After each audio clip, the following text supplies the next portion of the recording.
Bano ebebua dencheche edi afa Sompa 93.1 FM eno asante mantem kropo kumasimo afebunu mantem fo beti edi afa sunwane Sompa 98.9 ena nkranza fo so beto edi amadehye ya won mobuno epoye mantem fo nyina da edi afa Sompa 90.7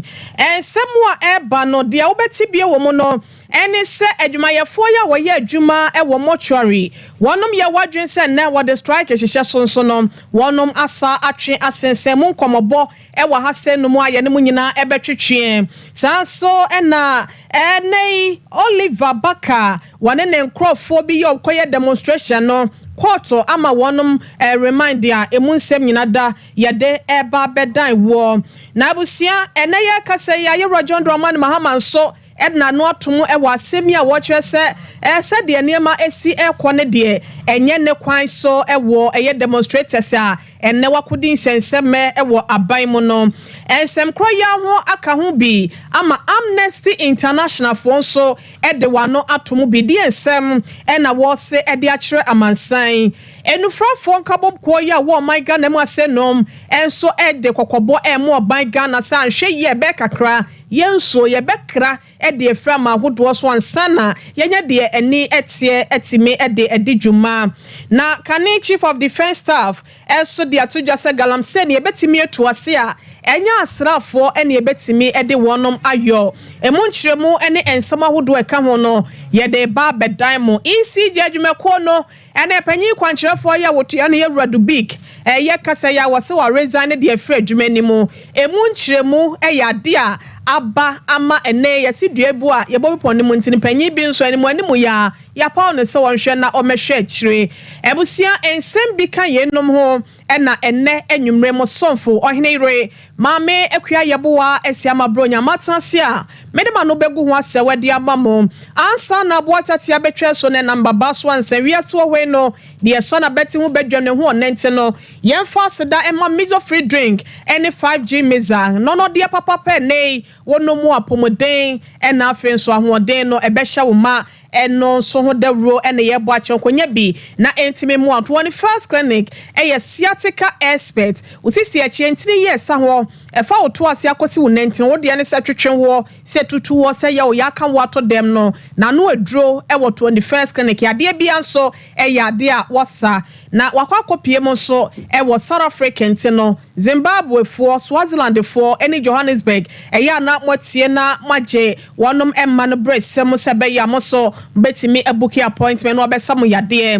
3A Herbal Center the 3 cold capsules so ya chi koko ya de sisi ya de na fe ayamtim ya de no na no aduro eno no express group so akwanto ho nsem nyina so fa bedan wonom fisa wodo ho bo wonom adade anoma wodo betu fa wa bla wani nyon totontoto wo wakwanto emwabusia ebre sem no wo ho nsem a esi ase wo ma nyina da ya de betu dwa no ati wonom akohwe wachira kwan ama bibia so akoye de amaw ensem ebu fompa fa social media handles ne so Sompa TV Ghana na Sompa 93.1 eno Facebook YouTube no Sompa TV www.sompaonline.com ensem no so ye krukra kogo bedem makosanim na yi wodi ekenkan na tie bi so efafa wa feyenje brani adaje na ensem no ni dosopo no ye mobu no tot emfa emamo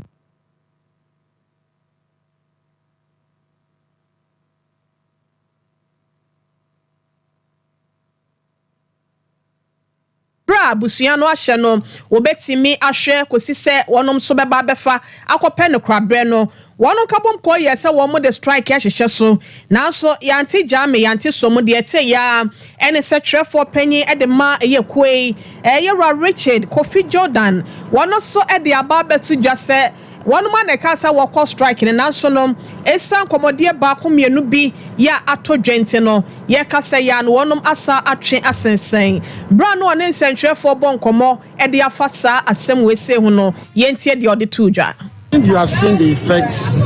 one on those who have lost their loved ones. Almost every mortuary is empty. We are Ghanaian citizens. We are law-abiding humans.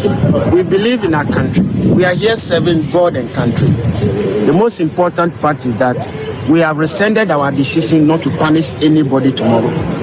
and that is positive sign. Every agitation comes to build democracy, especially when it is that of a positive one. Fighting for freedom is good for this country, and I think we must all build on it. What is happening is that yesterday we met the government team, which is our employer. They wanted 2 months, ending of October, to resolve these matters. We disagreed. We thought otherwise. They did not declare the strike for us. We declared our strike because we thought we were not treated fairly. What is going on is that we have decided in the interim to keep the strike in abeyance. The reason is that almost all those who have the mandates are outside this country representing our people in the General Assembly, in the UN General Assembly. So reasonably, all leaders, our leaders agreed that we are going to give them 2 weeks, starting from today. On the 9th of October is the last day. Bosome eduno neda etoso enwoche 8th and ode my knife no ode my yenkono no ese aban no wanhwe na wone ma hodo ya wo kire se betimi abo won dwumedi ahodo wantimi amfa amre wonom ene won sam ahodo ya wo hwehwe akira kwan anu ye ne de afira aban ho no wanfa ama no de ana kyese na watwemienu pepepe so no wo behwe na wasa the strike no ahyehye so wei eye trefo panyin e de Mortuary Workers Association of Ghana Yera Richard Kofi Jordan ye to ansam no so ye din kan abomama ne dada se enipa dombi e wo man Ghana mu asenu mo se Kofi menka wonom de asem bia da ebekwa akokra no wonom ede wo ho bekwa akotim bia nsa efi se wonom anka so man Ghana ho a wanhwe ye eyiya mpanyimfo eyiye no eya na akoye bibie wo ho ni nyina da ene se yabom nka ye se democracy hobofo wonom ese niema nkoye Galamsey ho nsensem na da kwakufo adobaye wodna konwa to so se nso mo awie mo wobewi abo anyinam so se emfa ho ne de besie no wobehwese Galamsey no obetu ase ansa na watimi afradwa so akato ne brona ne na ya obedi ye se mampanyin no akwawie na so no wonom ekyese afa krampo na ne agensem ne enso ahodo nyina no adane team pampa Adnamso Amagana Medical Association for Crampo, Edokobo Abase ne ya hweye na wuti kro kese mu yese emfa me ho nyame krom ne yetu Galamsey anase nsupa menya binom a wose ne yenuane ye didi anase yeto e wadwa ahodo so ye nam ahodo nyina da emu ano wonom wonwura mu enti saa enu ahodo ya Galamsey fo no ede ye adwuma ede horo wo mu godu no ene ye fa no bayase fa nwula se ne mu ano so akwawe eba ne saa nananom akuafo nso ekunkum wo no ye de able kromofo enti ya hwe ya be kakra na Ghana yade ahodo ya yakosoa no enya asem ketwa eno enam so ama Oliver Baka wono akasa ena fix the country wode ne ho gym so obehwe na niema akoye aka kire mpanyimfo se ne niema ontoto ne ye na sidi ya agensemo ne niema enkoye no wono sa de ne ho gym e demonstration mu wo mo nsem na kwa wiem wo court na kwadu bo be se makoma konwotwe ena wode ema won mebi ni se wamaya sumdwe anase wamay Ghana adehia asumdwe no eyade a watietia so wasa bokro no e wokwan bi so ena okotu prosifo kaki ene ade ensem na doso ne no ena ne lawyer akogina mu senkebe ya womo hwe na komo mu befi se ebinum krampo wo ho a wonum afafuro ebi wo ho a wonum yade wo mu akoma yade se mu yade wa hodo ebi akoma ye wo mu ya na so no enya ade a court ne tie ye One masa kwa asem no so ama na ye kasa no Accra Circuit Court wonom ede yewura Oliver ene ne nkofo bi e ka ne ho be se duba akono ede akwa akwotwe da bompreti se remind no wonom enko no na watwemie ne free work no ene on be hu ginasie papa bi obesie ede afa wo ho na so ne lawyer ka bia kire senke be ya court no momodin afi se wo hwe prosifo wonom so aya sabia ye wo ho na ne ma nhye da nkoye nti no wakasa wo ma no enro wo ho anya ade ebebo na so ne nyina no akoye odaya ya asem no wonom etu ede akwhye October bosome no ne da etoso enwotwe ene obesa akoso BMT na kyesensem a efa yenua bema Oliver Baka wone eye democracy hobofo wono demonstration ya wakoye ye no emu nsem bi ene yadane akire ede amamu no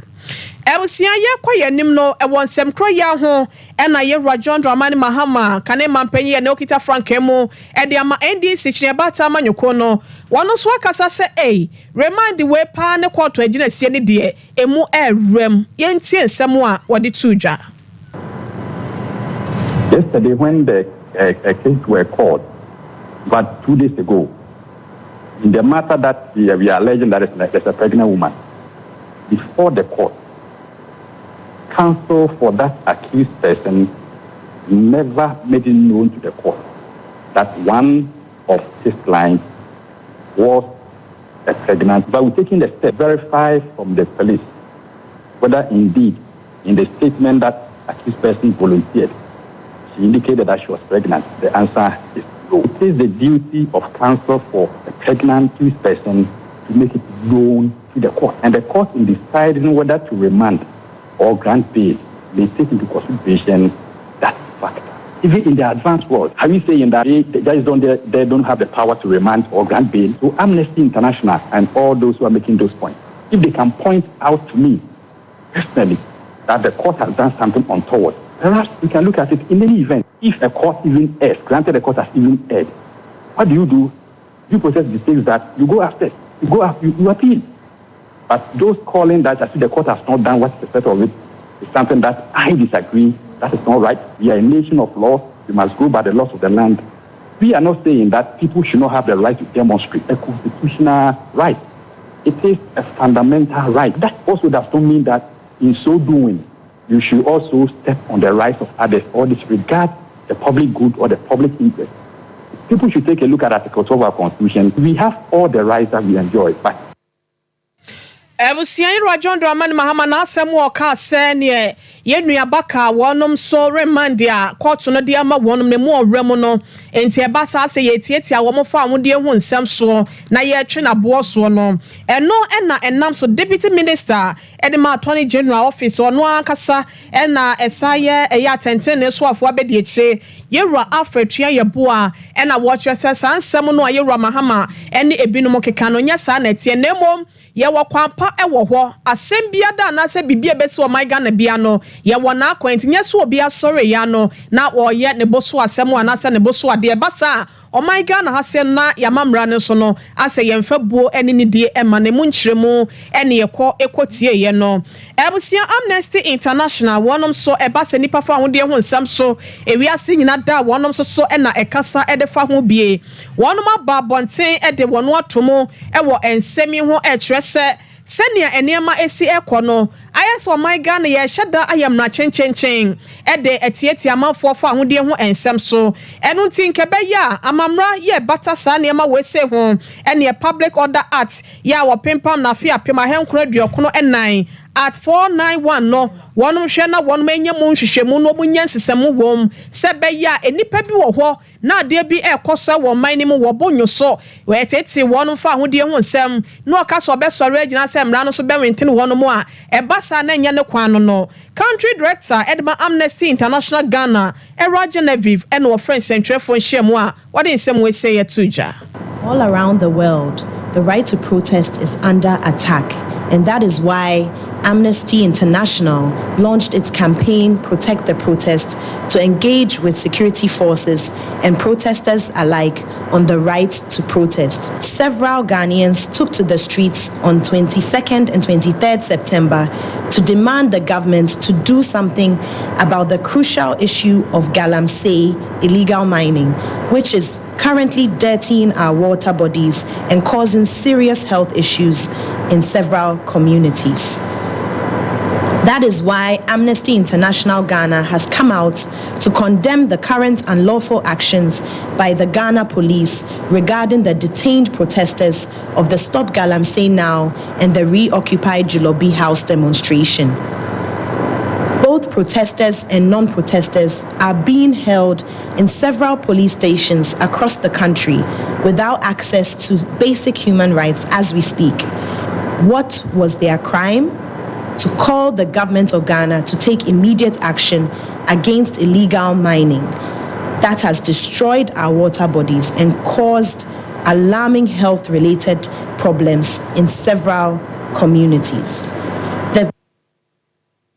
Ebusia ni etene kan country director de ma Amnesty International Ghana Era Genevieve na ye kwaye nim na ne Galamsey ho nsensem ye nam so ama democracy hub for wonom kwate won ho egu mu a Oliver ene ne nkofo mu ho akoka adwamu ena enam so ne nyina no Pharmaceutical Society of Ghana wonom ene enufrafrafo wonom kabom kwaye wo my Ghana mu asenom wonom so trese Galamsey na ye ka ho asem asa ye no konebra eto adonko na mpanyimfo nhwe empa no pemesibre no ebre no ani ese mpanyimfo be sole rwaka no wapa no pemesibre fi sese ya nhwe ne yi a ebe ya kakra no yensuo ya yede frafra no Emma eyetimemufo ya onwa kwa onyehie mo mpomde ho nsem no enhyeda enkoyie kura no ye be kra nsuo no efram ahodo so na ede aba my Ghana mu hasenom na wonom eye wonom afia no ehyiamudie na enam so ntine president de ma eye ekuoye Samuel Donko wono ene kasa yasade adesrebi eto empanyimfo ye wokuo nanim se wonhwe na wonpe kwanfa bi emfaso se be ye nuobo ya asori agina ya akogina eye chese etwamene bo no wonhwe nye bibi emfa ho se be ye na esidi na egina ne naso no amanfo ye wotonro no so no wobete so emfaso e wasa kwan no so. Only one of the greatest threats to public health we have ever confronted. The activities of illegal miners, in particular, have devastated our water bodies, making it increasingly expensive for pharmaceutical companies to treat water for the manufacturing processes. If this environmental degradation continues, we will soon face the grim reality of importing water to support our local manufacturing industry. Ebusia president de ma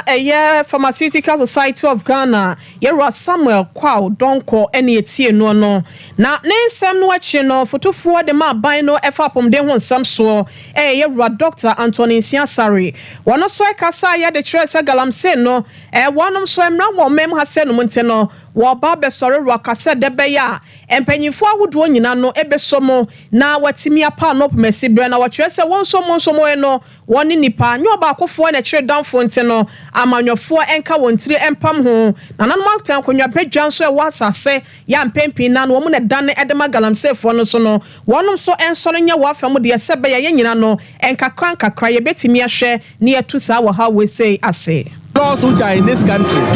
we will make sure that those laws apply. But the fight against Galamsey or mining or illegal mining is a holistic fight. Everybody should be on board. So we are calling on everybody, including all the political parties, where the major one, to put their signature under a document. Ebusia ne wakasa ye Dr. Insia Asare wa ye futufo de ma ban no efa apomden ho ensem so ne kwakra mu no dwumedie no ase no de okosi otekrare ene brawe wo maso tumfo se tu ababi onyam kese anamo wo dwumedie na ase no eye kumawu hene beri masafo twene bu akodua wono semi ko bi manka bi de etise de wasa kapoma na wanwam nti wo se say e de kraye. It is not only unfair but counterproductive to withhold or delay their rightful earnings. Zero. I strongly urge the government to prioritize and expedite the immediate payment of these Pharmaceutical House officers. Their services have been rendered. It is time they receive what is owed to them. Ebusia Sompa TV Sunie Sompa 93.1 FM, Sompa 98.9, and a Sompa 90.7. You know, Siabrem Casiano, and I de air diamond, ye Puma Koyanim, na ye Remo, and what and Semfo Fromo. Na eso yete anwemu DNA se poano wano, and I go into the yenshe, na Galamsey ho and send some home como bono, yen twaso na ye twaso a Kani Chief of Defense, Brigadier Joseph Lunu Mesa, wano ena eka say wachwe se Galamsey na ye kase yebetu ase anase yebehwe ne abra no ase no enye ntokwa ketoa enye bayro ya abrewa adwo na so se ni nyina betimi awiemu di a eye bokọ kwan so kasa kire kwan so ne ede nkyerɛkyerɛ so etimi api so fi se ye kwaye ne sa asrafo mema ena task force ofo ena momra munye se ya na se munye se ya wose no entimi emoa ensem dodo na ena wode etu dwa na yenkwonkwo tie ye wura no mensa ensem ne bimra na yento aso. Galamsey for no money, a bushman, and yet, now, a crown, ever the fossil, a woman, Diaby, I it was a problem we are saving money, only money, and you say a come in a coon. Never a phobia, so do a common. Now, one thing I see, no such a phone coming into force upon you. On my side, say, operation, I said, and the comeback, and this will be her. Then look at the first years. Never means me, the war policy here. Let me, but basically, no, I check. Therefore, the fighting see when I I check. And the time that's asking me is here. Let me the other for me, when I'm with you, I will move to the failures. Now, my Thomas here, no more, that's a yet a young, you say, young Martin, you get more program or one, and yet, then young point is some of that. As you treat, as a very negative, more successful, too many programming. The moment you be a better for example, Ghana, I say, young, I had a happy to going to the baby, a police center. The mere to make there was a pretty American, how many years from that's what you need to be at any now, full of all to Ghana, I didn't be a damn say, a supply, no that's us, a front place, where to enjoy where you have for baby. Now, for free, as is that we get to do. Now, go for yes, your moment on the matter, no, no, medium better. You don't go for food. No, you don't go for. No more big and come again, of one man, as a cash crop. No money be for me. Because you need them. So we call sorry, I also tall, not a phone of salt. You need somebody tall badly. I think the reform what I'm all Christian for a good woman, eating a channel support. So, remember, why the professor? My soul, taller. They think I'm going to some cry. You can make these people. Tell us change. Whether the powers when I said, we need to make an appointment, the very kind of form. No, dear Queen, but the bank, you have lost hope in the other. You are banking what you become a but I found some things in the program one, almost common. But I'm telling you, Mr. Nicholas, the minute so then go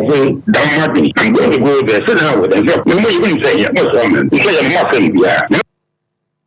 Abusia Kane Chief of Defense Staff Era Brigadier Joseph Nunu Mensa ena yetie no na ye koye nim no na ye remo ewo Ghana Electricity of Ghana dwumako no emu panyi pa ya na wotua no se eye managing director ye Radu Big Mahama ye kase ya no ade a wa resign e de free eye ne dwumadie ya wodie no emu na osori free so ano ade a yesi aduebo a ye bobi epone mu nte no ye Rad David Asamoah na wabo ne din se wo metue mu se be yo be acting managing director e de ama Electricity Company of Ghana dwumadie amankane ho nsem no etimi agyira abrane e de amatememufo ebusia sem we se ho na enam so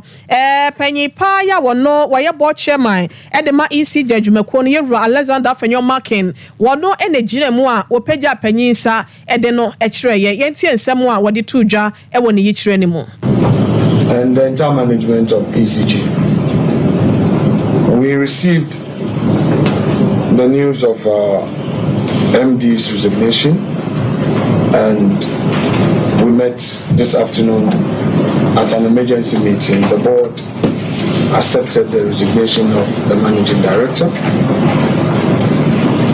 and Mr. David Asamoah has been nominated to act as a managing director, pending decisions of the sole shareholder of the company, which is the government, and we're going to have the necessary engagement with the sole shareholder. The board has received the support of management in its decision, and we're here to assure you that the fact that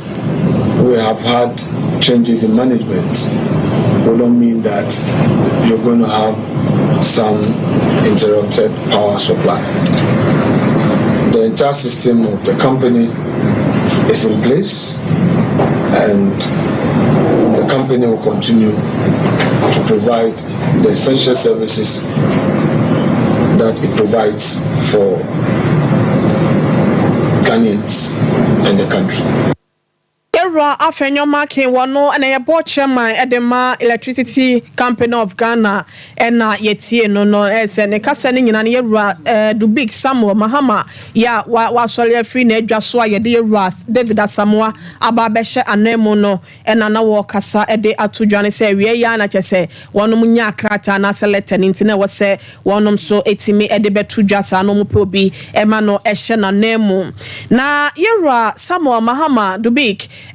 resignation ya wode asori free na adwa no eso no na executive director Edema Institute of Energy Securities nana ekwa amuasi ya wotoso enso wono so akasa ede afa ho kyese wo hwe se de ne emasi ko na wonde wo gidie se amanyonsa ehye kire no ti na yewra dubik wasori ede free na adwa no so no na wo kire se ebroso se mpanyimfo ye wo aban mo no ene wo sori rwaka na ehyehyeye mapa ene se ye di tumi ewo mpanyimfo ahodo a ye de wonum etuatua ECG ko na no wo mo fa ahodie no won setimi kan watimi abo adwuma ye na magana fo so anyina mo nsem no etimi agina bra no kire se abribia na se aban ni tumi ya wo ewo sampanyimfo we se so no asa no odinti no asem bi ba won hyeda nya ho ahoden entimi enya ho hyehyeye ye eba sa so se wo yi wani bebraye adwuma ene ne abo wase akonwa ye mmie ye nim hu se bi aban no ene bi a wo tu afri wakonwa so na so no na aka wo na wankasa wo krata ekose menye na so no na je se Dr. Panie ehye ne ntomem ene wo no yenko na yewra na na amosi ne nsem a wode etu dwa no yenko tie bie. It is the usual boardroom wrangling influenced largely by political interference. Now, a major cause. But the human amount, either Konongo Kaya, or once here, or Sawa more comments here, either what was and so you are elected as a managing director. But then you don't derive your power from your responsibility, but you rather have to derive it from the person who elected you. No, what true could you be a bring the friend a while puppets. Or to try woman, not so baby, I want to corner one sa about call. See, I call that chair. That's my meaning with this. So, Mr. Jumasha, I call that your boy manensa. My man acquaint them more fata, about my or no quando, my Sompa FM, wage my queer. Now, come up, bring back can, Mr. Mecca, common sense in the day, your boy, but my eye, it's if we know what's what today, and it's shown them not say, no woman, you're no woman acquaint. So, there's no good to my Canada. In terms of the human natural, standing in Guase, and Fata King. So, unfortunately, we've had a management in place led by managing director, supported largely by a board of directors. Now, what's now why Shanghai, whether political interference or not, whatever it is, consistently, it's a bear, a fikun, ECG, car, or the water, no, the coachia, and crown crabbiera, in the generation of power and transmission of power. What's about Kama? The car water. There's never been any movement over the last 1 year when you're more than 65%. Should a person be and your crowd between 35% and 40%. Sikana ya kawa and now I kawa waju we cannot recover because in the ECG technical losses and commercial losses on route to if you combine these two losses on something in excess of 30%. Every human abeye me find them and now work with fiabo. Obi abena banchi or they friend the cocoton from Mr. Brem now sunya one faso. No man banchi 10 cities. Okobi as the Konya Benina 7 cities. One and Obokodo and need to go out to them for 1 year, creating all these losses. They either Benjamin T. Obokawa Obama, Yenara. And to shine the map for the past 1 year. What has brought us to where we are to the Ebusia de okasa ye wono ene panyi kwantrefo ya Institute of Energy Securities wotua no nana amoasi ya wotoso enso ene ne din nana ansan ya da menim baabi a wo ya wo hwe ya na se wutie ye fire enyina monkane no ene ye bo nani preso enie ya kasa kroma buomani ya plant na ye de ye adwuma diza ye to no ofidue masem nya sengetoa nti eba ne sa na chese kana wono bosompa ene nyumako ahodo na enam so ama ye ne mpanyimfo atwetwe nkomo bisa wonom se preso ene kanea na ese disco light se so ene na edumu ene no eno so e kire sen ena wode to dwawe eye panyi pa ya waye soafo be de tre edema eye ahwondene ye soaf aso eye no wonmonya for Collins adoma komensa ena o chese anya boapa ye Greekofo no ena ye wisabo a yesa wonsa ka de free won ho no na wonsa enya nkan na so ye ka said de wonom eto ho anamon ama eye independent power producers no wonsa aka gas ni bi ya esa haw na ba ye nyina no wa hwe tuatua na so ye nim se sompa ne so amede no ena ye nsan kan ye de a yentie ni nkyere mu ne mra 2 days ago and Ghana gas for Emma so say mo feed ni bi actually the amount volume of gas na urban swatch and immediately no minister instructed say in order for the Ghana for no accept the course no issue joint statement and it's a letter now can make us quite an opinion letter but I know say yesterday minister instructed say mo joint statement to assure the Ghanaians say BNC it is just a normal maintenance work now so the machine be here be accepted this morning my understanding is machine is back on stream let's say you didn't have the full volume of gas Ghana gas for the money so we need the be a quiet doom so the baby Ghanaian people say the machines are back on stream and now the engineers no COVID-19 no more work information and say BBI okay into the Ankara command to the in fact we need major maintenance about 2 months ago we as a machine here Jumana problem be about plug be home now when it trips it cannot work as efficient as it's supposed to be and therefore because air gas air pressure so you have to really work on it the gas no pressure in air back normal as it's supposed to be independent power producers no gas as India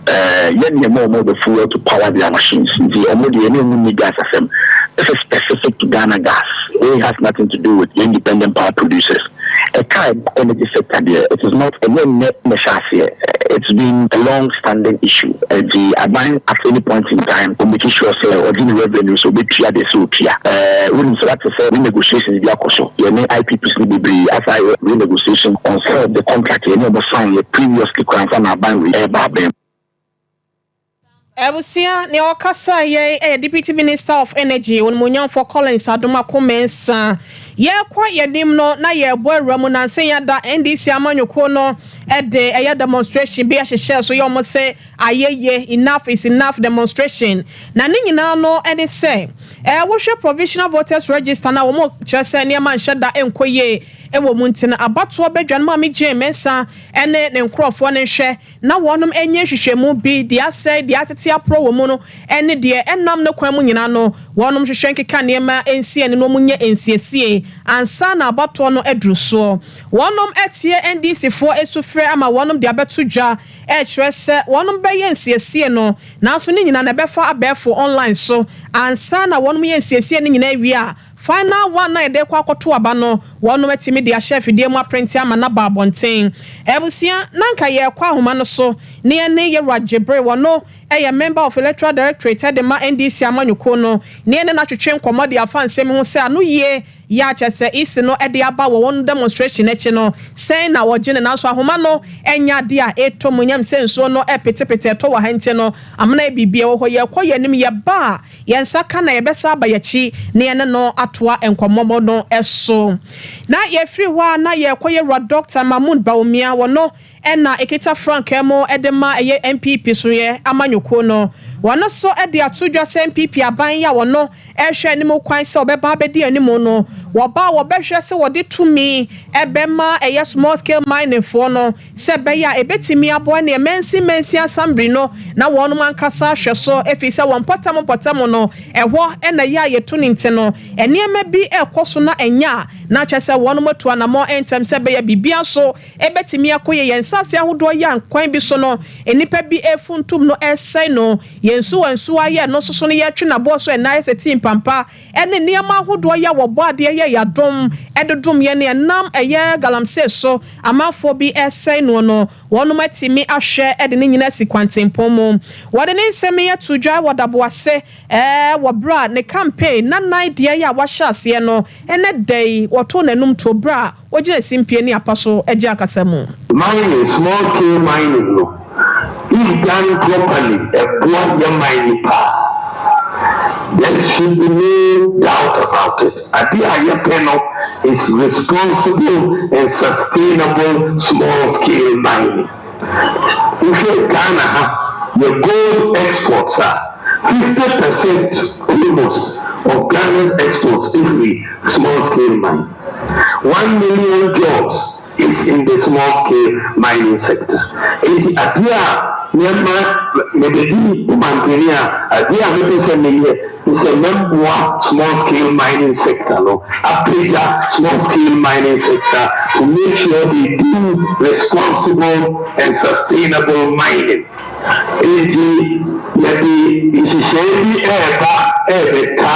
Small-scale mining,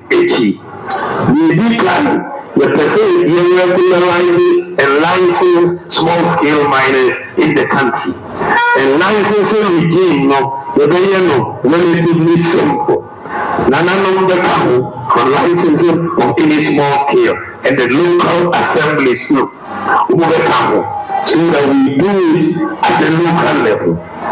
That is one. And the licensing process, it will terminate at the Minerals Commission. And so that it will be simple for everybody to get a license. There also be a little say, Geological Survey Authority. Almost say this, which we actually with data and the mapping exactly where you will go. And sad data, the community mining schemes. I'm not small-scale miners because you know say, gold. So that you direct you, and then the common coastal user facilities, any gold catcher machines will make free, so that it's good for the environment. And common user facilities, so that the amount now which means more gold from the teams. Nine to a boy and Uncle Kufodo, the Ashisha so a atoye mantem, no de dikan, Sabo Kojina da Boise, and an anonum eka yeno, and a Yadani Biachi, a diamamwing. Now no the same nachi, and an anakwe do trefo, yawa no etosomi and sa, or he popular what here just so, Edema deshe your more setra himai, yawa no kroya nesaya acting president, Edema wasafia se, nanawatan kunya bejano, one also the adesre DB, Edema, Dr. Mahmoud Baumia, Efa, and Puntujuma would do a washa se, and any we no Apontato Lord Kwan Kwan bia ya kwa is the best say Mama Modena Sambri no we wa ba no be ba no Mama mo ni ko e kwa no simaye na mo ye e kwa no ko fu on kamaye kwa na the American say contract for no ya mo de kwa ni di ma wo no wo mo ye kwa ni ye so mo de contract for no mo de plan show mo sa first go to no ambaye no ko ta no go be ye fo ni e kwa no so ni e de mo bala go so sa mo su e ye sa ko be kwa ni ye tutu na kwa na ka se e sai e je ni sina mo contract for no mo de kwa ni ma wo no mo fa ma contract papa for no one machine is a papa no and I'm from our own. You do a Sompa now so you're back in it, we have a contract. So any time. Some of them will be a what with the assignment and having free of not contract a papa for now. One more question, man. No more papa no come out. Ebusia ya kwa yanim nana kwadu trefo ya wotoso miensa wan popro ya wote adwaso de ma de hye wo esachira himan na yekọ ekotie no na yewramu ewo eye mrahye bedwane ya wogiremu de ma adehye ya won mo elembele abato mpesua so watoye mantemo no kro ya esa eye edom kuma no wonom eba no deni abede akire Roy Emmanuel Amakofibua one so the nsem ato eya nurse fo ne a midwife fo nim se won hwe empe adwuma ya wobetena mu da chense wode wani beto enwanam anasa allowance da ne da na wonum epre ho no ho wodan sem we yedi ewo esiama nurse midwifery training college na afen so Asanta SD nurse midwifery school no wa bra na wonum so ne wo mu ehia ye na enema ahodo bi a aban no hye wonum bo kese atela ewo ho na wonye ye no woni wonum etwetwe ho enkomo yentie ensemra. Somebody told me, and I said the first thing I want to do is to find out what do you call the candidate of the MPP says that you have all received your alawa. It's not true. He said you have received your alawa. They said they paid you and they didn't give you extra. So the man is lying. You are telling us the vice president is lying. I'm not surprised. So you have not received your alawa. So let me ask you. First of all, between this alawa that will not come and a promise that you are going to have a guaranteed employment when you live here, which one do you like? Employment with good jobs. That's what Professor Chenana Opokuwajima. Anyanam last minute ya de ba be mamu ase de bedada mamu ya to aba de mamu ne no emwa momonhwe na monto aba ma NDC ne Ewura John Dramani Mahama oba obehwa hyehye ne ma ama bibia so atimi akoya ma ha hodo ye wa pomden hu nyina so no watimi ye froway eye Western Region member of parliament ya wogina mu wo Elembele sanso no side deputy minority leader Ewura Emmanuel Amakofi Boa ensem no yenkwa homa no so yakase ese ewefo anasa anwro yasa no yekwa animu na yekwa akire yenya Ewura Madi Jibril ewo ahoma no so no ene ye panyi ba koya abato ho nsam so ehwesofo ewo NDC amanyokom no wodi ntintima wom isi ne dia ba beto dwa se ne wonom semu a wokoye ho demonstration no wonom anu yi aba na ne nyina mu na yade obeye no online befo so Ewura Jibril wotime nka nwumre yamo wadwa mo akwa aba mejimuso wadaro mami rapom ti sen nana dumeye ya de nyame ase dia na mo hwehwe ni mo kwan no isi na ba bonten so obehwa ye amam na mom obehwa ye ewo online ni nyina na ye provisional register no mo hwehwe mu ahodo ye amose omonye ene ye niam ba ko bi amose omonhwe no mo nsiesie no sen na ekuo no mo gi asem we mami de kanchia wetin for enimrei na menfan tuja also say say the electoral commission after the general secretary I did letter mom join say 24-hour elderly mom someone reply on the issue now every before no then they should get ready for it and the amateur letter we admire and the letter they say letter no electoral commission admire and I say sooner in 24 but now so and they will bring our decision on to the public. However, the amateur say one of the issues and I'm try to resolve, but they are not approaching it well. And they say, I can say, let us a problem. No, we have some YouTube say, you have no more. You put a transfer no, and I believe Messi Sano. Yeah, now exhibition. That's what the NDC requested. Exhibition so at the polling station. Polling station so now a man will pay us over check you did not problem more. Obiti one what you live for no assigning there to see amount. But you see say the cat I must say if printing register now better taking 4 weeks. And the benefit of it printing register in 4 weeks. And so yeah exhibition. Nedi can work up and throw in a march.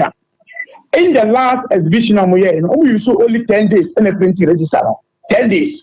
and a printing register in 4 weeks. Again, in printing register, they see if they want to do and not say the MP to pressure, they can give the register to the district officers to print it. And it may take you only 12 hours or 24 hours to print. Now, the online issue now, the question, and they say, the only online, only network in the world, space or to me, I check it online. Or better than I check it. Or better than I check it. Now, when we start, who problem more, why never connect it in a man? It's the letter commission, because I'm missing, I'm going to letter, I'm prepare, and I'm going to trust, I'll reply away at the Maya. But I don't know the NDC is still not moving from our position. Said we have forensic audit. Enti na say no just say manu ye beba bonten e de akire amansan na just say mo akoye enhyiamudie wa amanyoko na mo de anu ye nso de abre o munye sa. Yes, because we tie electoral commission and kasana sana mo kae. Omo say omo for letter no 8 pages. Omo say NDC aka bibia on bro mo. Now so the NDC so ma correct. Em so kan letter no awo. Ana wan kan letter no. almost say NDC and for BBA more. I'm for evidence be more. But the air is some operating. Now, young taking Sembra. No one said, yeah, I can once a drama operating. So you ask yourself there, in prophet, and for BBA more. It's NDC problem, I'm correcting. Yaro Jibre, my Fawunsia, or crop on the Adumaminim, sir, a free watching a corner better one commodity chain, so now I should be a rather the bedroom ye. Ebusia near 10 and Kane, or call NDC Amano Quanimum Penny for ya, one more shot but was swa. What the mountain mine, ye Ramadi Jibre, and any ding. Ye faster Emma Miso free drink and son, ya boakwa ye name na, ye Ramahama, and ye and call for be to be man, sir, a bucket I share, pro ye can't dream dear. Wocha sato one and no and nama Ghana ye we somewhere koni dream why and a casa and somewhere watching no yankope mizo and numra na yafame tuamo so ye yanka si enu abamu so ya chinchimunte no unye bia apomuden e wom sanso so and na hoden ahyemu emma meza 5G no so e we adwaman so bomodin afra mai dwabodwumedie bia se a wo ye wo wade wo ye abedin tuo ekuo bi mu ye hyemude bia no makope bi na motimi e dia serve eni akoko ekopa bomade emane ye 0246270221 0246270221 21st clinic one of the sciatica experts no yasemo obi ahwia says say sciatica ni bi ha no say awo we kafra kwaku e usiamon kafra mo fa nche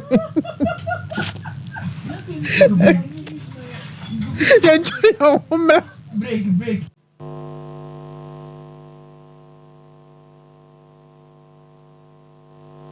21st clinic yes sciatica expert sciatica no o nerves na wo to ase na fa wo siremu na fa wo nansia besi ase ho no se ho techema eno ene ye fa ne sciatica na etimi bubu o to ase ka wo se dwe wo sirem wo je ho ba bia enye na eno na 21st clinic ba ye adwuma pa wo mu ye ntia baso bo ma je no Ghana ha ene amono ne enya asem ketua Womuji international awards ahodo womuji local awards ahodo na anu nso na womu be the only sciatica research and treatment center in Africa bibrim hano ebi ni baby a gise 21st clinic nkwa womu de bibiduro ene besa o yare no masa de machine aka ho eya yare sabia yare bia wutimi de ko ne mama de ba ko a woma gidi womu pa no eye sciatica ena stroke nso de kwa diabetes ne hypertension ne ade ne ade Ghana ha ba bia womu ho 0540311311 0540311311 Next 21st clinic woman is sciatica expert.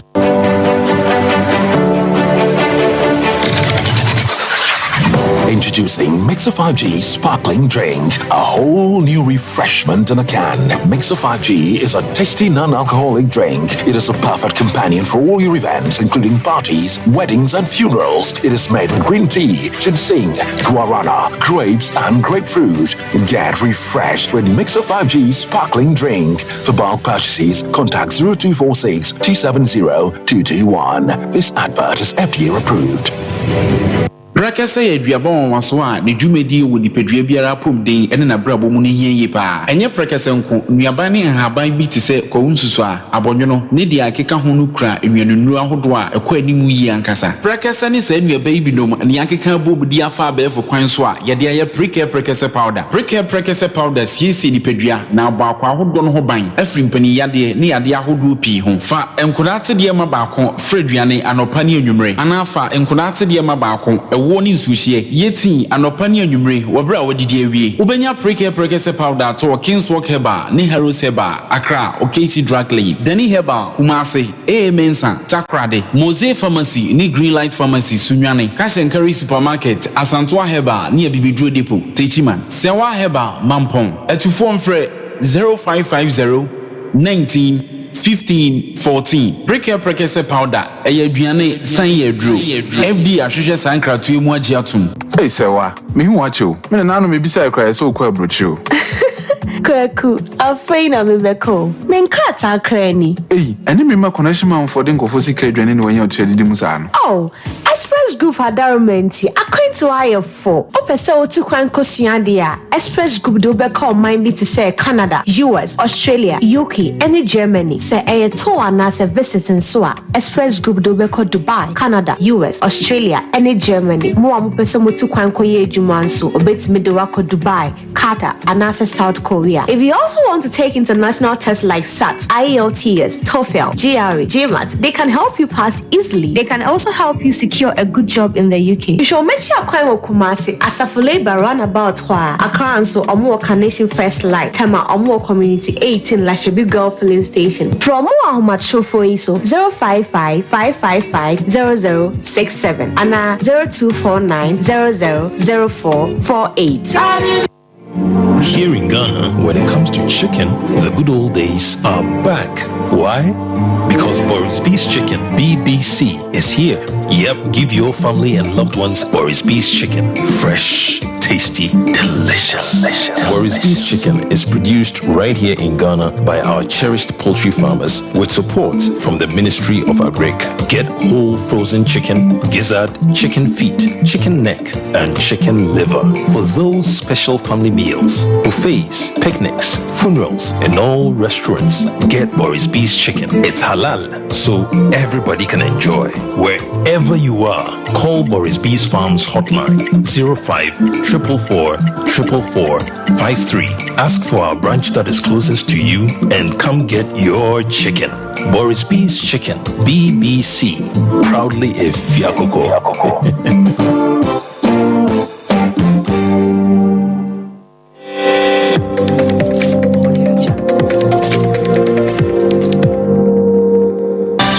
TV, Emma Aketiapa.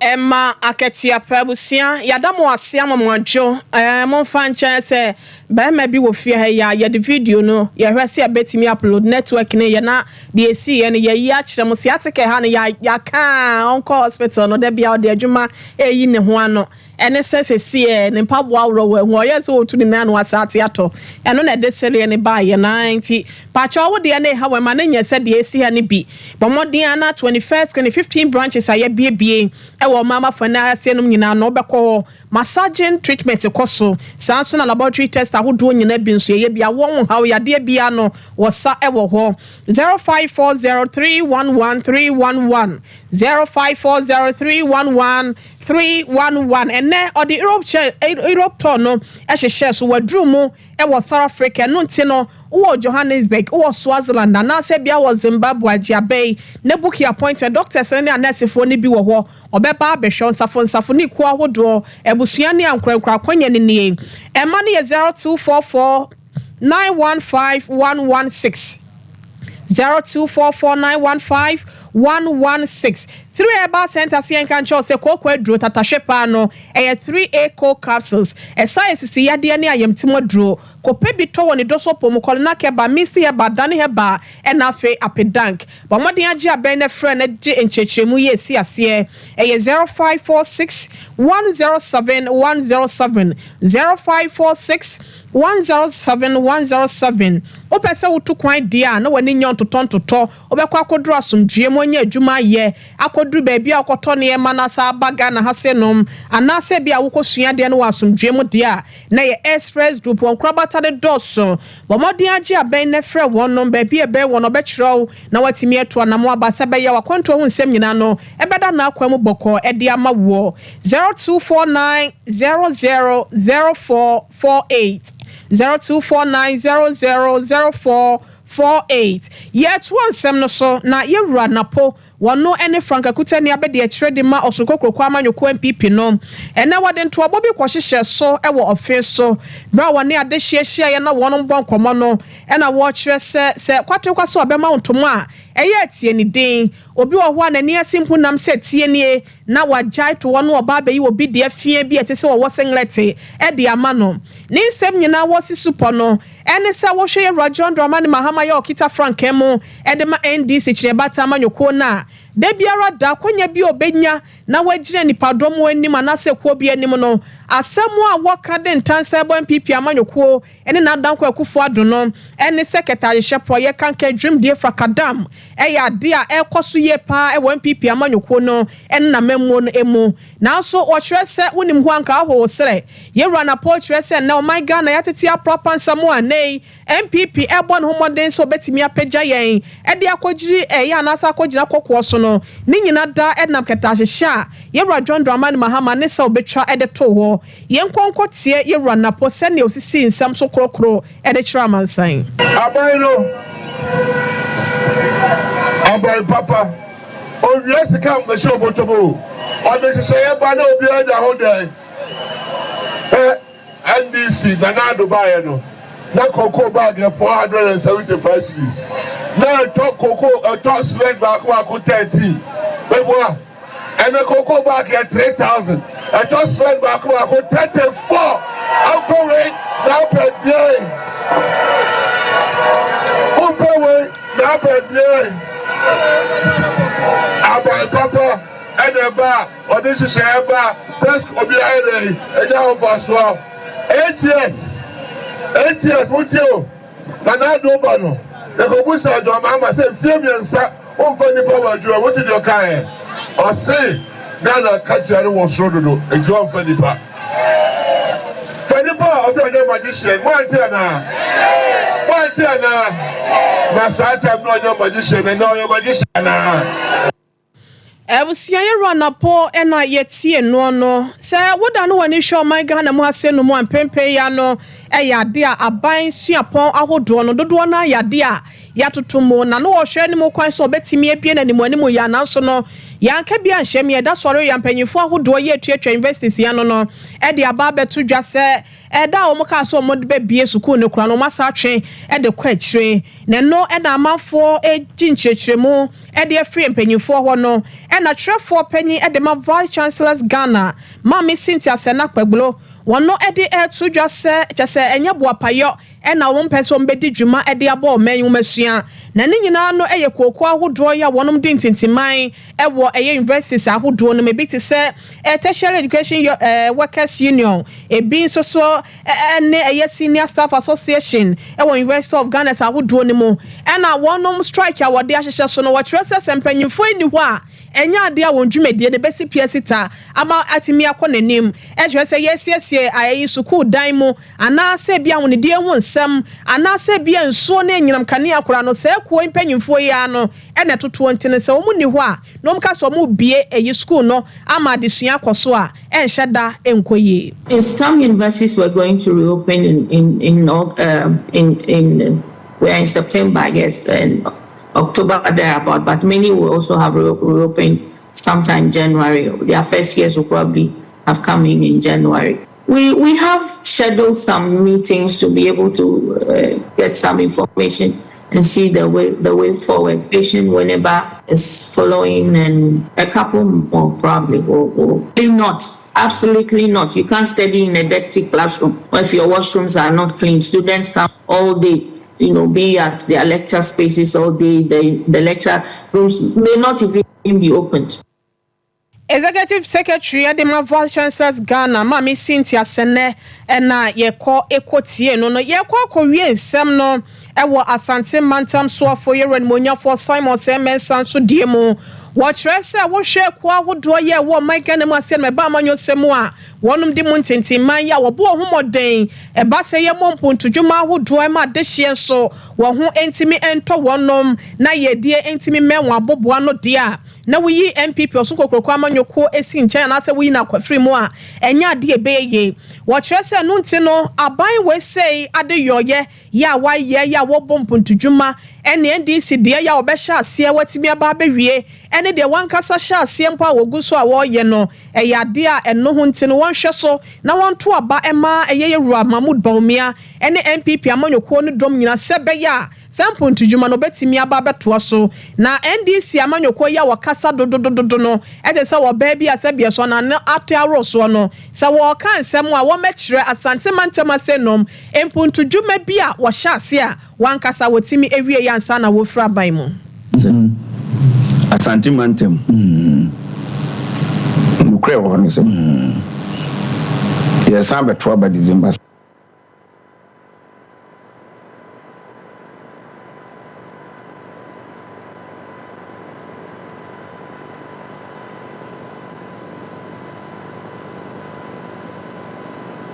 Mo fan chain in Sony Togidi wa happen ma a network na bibia ho yera samo semensa ne samu a wo Kenya na me bon tofa ne yenua bema ya bo amalibia boga watsire mu na no pen no ma wiase nyina ache no e na woto nsade fe yera monyan for samo semensa wono so ebetena fiduam hase no mu a woda nsem ne den sa afi wesi abato no wonhwe entoma MPP se be yempotudwuma wa hya ase no wo betimi awie ama ahoton so ene yedie aye Asante Mantam for no my Ghana nyina edia